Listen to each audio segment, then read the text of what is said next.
Hey everyone, welcome back to another video from Crypto Basics.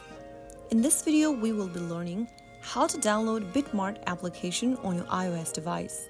To download and install BitMart app on your iOS device is a super easy process.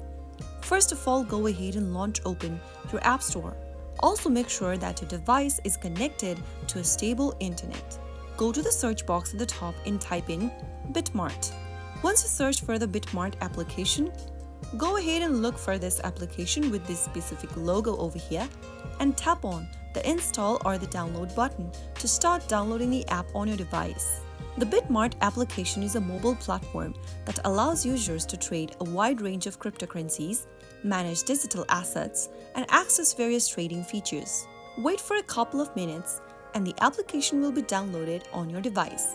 And that's how you easily download and install BitMart Bitcoin crypto trade application on your iOS in just a couple of steps. That's how it's easily done. I hope the tutorial was helpful to you. If it was, go ahead and give us a thumbs up.